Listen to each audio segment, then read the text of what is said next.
महाराष्ट्र सरकार के मंत्रिमंडल का हो रहा है विस्तार। नागपुर में महायुति के 35 से 40 विधायक ले रहे हैं मंत्री पद की शपथ। मंत्रिमंडल विस्तार से पहले मुख्यमंत्री देवेंद्र फडणवीस ने नागपुर में डॉक्टर बाबा साहब अंबेडकर और डॉक्टर केशव बलिराम हेडगेवार जी को दी श्रद्धांजलि। कहा, नागपुर शहर मेरा परिवार। 16 दिसंबर से राज्य सरकार का नागपुर में ही शीतकालीन सत्र का होगा आगाज। 21 दिसंबर तक चलेगी सत्र। कई अहम मुद्दों पर चर्चा संभव। एक देश एक चुनाव बिल पर सरकार का यू टर्न। लोकसभा में कल one nation one election bill नहीं होगा पेश। सोमवार को लोकसभा की कार्यसूची में किया गया बदलाव। दिल्ली विधानसभा चुनाव के लिए आप की चौथी लिस्ट जारी। चौथी लिस्ट में 38 उम्मीदवारों के नाम शामिल। आप ने सभी 70 सीटों पर उम्मीदवारों के नाम की घोषणा की। नई दिल्ली से अरविंद केजरीवाल तो कालकाजी से सीएम आतिशी लड़ेंगी चुनाव। केजरीवाल का बीजेपी पर बड़ा प्रहार। कहा, बीजेपी के पास न सीएम चेहरा है, न टीम है, न प्लानिंग है और न दिल्ली के लिए कोई विजन है। उनका केवल एक ही नारा है, केजरीवाल हटाओ।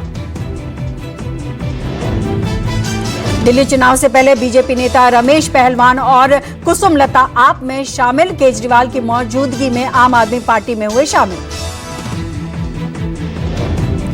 किसानों का शंभू बॉर्डर पर जोरदार प्रदर्शन जारी। 16 दिसंबर को देश भर में ट्रैक्टर मार्च करेंगे किसान। 18 से रेल रोको अभियान का ऐलान। खनौरी बॉर्डर पर किसान नेता जगजीत सिंह डल्लेवाल और आमरण अनशन में शामिल हुई कांग्रेस नेता विनेश फोगाट। विनेश ने देश के लोगों से किया विरोध प्रदर्शन में भाग लेने के आग्रह। कहा, देश में फिलहाल आपातकाल जैसी स्थिति। बिहार विधानसभा चुनाव से पहले यात्रा पॉलिटिक्स तेज। कार्यकर्ता संवाद यात्रा के तीसरे चरण की शुरुआत करेंगे तेजस्वी यादव। 22 दिसंबर महिला संवाद यात्रा पर निकलेंगे सीएम नीतीश कुमार। तेजस्वी यादव ने महिलाओं के लिए किया बड़ा ऐलान। कहा, सरकार बनी तो 1 महीने में शुरू करेंगे माई बहन मान योजना। योजना के तहत महिलाओं को हर महीने 2500 रुपए देने का किया ऐलान। केंद्रीय मंत्री ललन सिंह ने तेजस्वी यादव पर किया बड़ा प्रहार। कहा, उनके माता पिता 15 सालों तक सत्ता पर थे काबिज। उस वक्त क्यों नहीं दिया जनता को योजनाओं की सौगात। राजधानी लखनऊ में सीएम योगी आदित्यनाथ ने बुलाई सर्वदलीय बैठक। शीतकाल सत्र शुरू होने से पहले सीएम योगी ने की सर्वदलीय बैठक की अध्यक्षता। यूपी के संभल में दशकों बाद फिर से खुला शिव मंदिर। लोगों में भारी उत्साह। श्रद्धालुओं ने की पूजा अर्चना। उप मुख्यमंत्री केशव प्रसाद मौर्य ने 4 दशकों बाद शिव मंदिर के खोले जाने का किया स्वागत। कहा, पिछली सरकारों में बनाया गया भय का माहौल हिंदुओं को पलायन करने के लिए भी किया गया था मजबूर।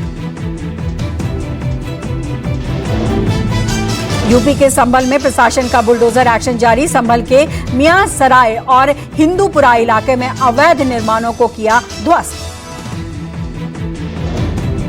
इंजीनियर अतुल सुभाष केस में बेंगलुरु पुलिस का बड़ा एक्शन। पत्नी निकिता सिंघानिया गुरुग्राम से गिरफ्तार। निकिता की मां और भाई भी प्रयागराज से अरेस्ट। राजस्थान के डिप्टी सीएम प्रेमचंद बैरवा के काफिले में घुसा कैंटर। एहतियातन हाईवे पर सड़क किनारे रोकना पड़ा काफिला। नशे में धुत शख्स चला रहा था कैंटर। श्रीनगर में शीतलहर जारी। ठंड से बचने के लिए लोग अलाव का ले रहे हैं सहारा। तापमान में लगातार गिरावट हो रही है। मध्य प्रदेश के ग्वालियर में ट्रैक्टर ट्रॉली पलटी। ट्रैक्टर ट्रॉली पलटने से 4 लोगों की दर्दनाक मौत। 12 लोग हुए घायल।